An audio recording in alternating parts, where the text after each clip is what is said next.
حامدا ومصليا أما بعد أعوذ بالله من الشيطان الرجيم بسم الله الرحمن الرحيم واعتصموا بحبل الله جميعا صدق الله العظيم. بہار نو تھے تم ماضی میں اب باد خزاں تم ہو، بہار نو تھے تم ماضی میں اب باد خزاں تم ہو، نشان راہ تھے ماضی میں اب تو بے نشان تم ہو، تھے تم ماضی میں شعلہ آج بس اٹھتا دھوا تم ہو، نہیں جس کا ٹھکانہ کوئی ایسا کارواں تم ہو۔ محترم حضرات اور سامعین کرام، اس دور پرفتن اور ناسازگار حالت میں عالم اسلام کے مسلمانوں کی حالت نہایت ہی افسوسناک اور الم انگیز ہوتی جا رہی ہے۔ ہر طرف سے اہل اسلام پر یلغار ہو رہی ہے، کہیں مسلمانوں کو ملک بدر کرنے کی پلاننگ ہو رہی ہے تو کہیں ہماری اقدار و روایات اور تاریخی اثاثے کو مخدوش کرنے کی ناپاک کوششیں کی جا رہی ہے۔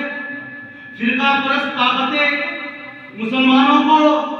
غلامی اور محکومی کی ذلت آمیز آہنی زنجیروں میں جکڑنے کے لیے کوشاں ہیں اور مسلمان زندگی کے ہر شعبے میں تنزل و انحطاط کا شکار ہے۔ لیکن سوال یہ ہے، ایسا کیوں ہوا؟ مسلمانوں پر اتنے برے دن کیوں آئے؟ چمبستان اسلام پر غذا کیوں کر آئے؟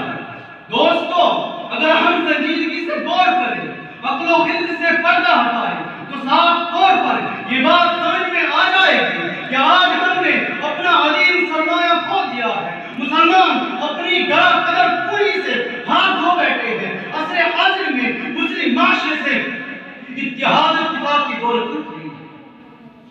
حالانکہ ہمیں جتنا معلوم ہے اتحاد ایک عظیم دولت ہے، معاشرے کی ہم آہنگی یا انتہائی لازوال سرمایہ ہے، ملک و ملت کی یگانگت ایک بے مثال پونجی ہے، لیکن افسوس ہم نے آج اپنا عظیم سرمایہ کھو دیا ہے۔ آبرو باقی تیری ملت کی جمعیت سے تھی، آبرو باقی تیری ملت کی جمعیت سے تھی، جب یہ جمعیت گئی تو دنیا میں رسوا تو ہوا۔ چنانچہ پوری عالمی تاریخ گواہ ہے، جب تک مسلمانوں میں اتحاد اتفاق کی دولت تھی، ہم آہنگی و یکجہتی کا سرمایہ موجود تھا، ملت اسلامیہ اختلاف و انتشار سے دور تھی، مسلم معاشرے میں تعصب و عناد اور گروہی عصبیت کی کوئی گنجائش نہ تھی، تو اس وقت ہمارا حال یہ تھا، پوری دنیا ہمارے تابع تھی، حکومت و سلطنت ہمارے قدموں میں تھی، تخت و تاج پر مسلمانوں کا راج تھا، دریا و سمندروں پر ہماری حکمرانی تھی، صحرا و بیابان ہمارے زیر نگی تھے، ہماری شان و شوکت غیر صدر افتخار تھی، اسلامی اقتدار رشک انگیز تھا، مسلمانوں کا اتحاد سبق آموز تھا اور ہماری یکجہتی وہ یکروی ضرب المثل تھی اور مسلمانوں کا دائرہ پوری دنیا پر مفید تھا۔ اقبال مرحوم نے ان الفاظ کو گویا ہے، مغرب کی وادیوں میں گونجی ادا ہماری، مغرب کی وادیوں میں گونجی ادا ہماری، تھمتا نہ تھا کسی سے سیل روا ہمارا،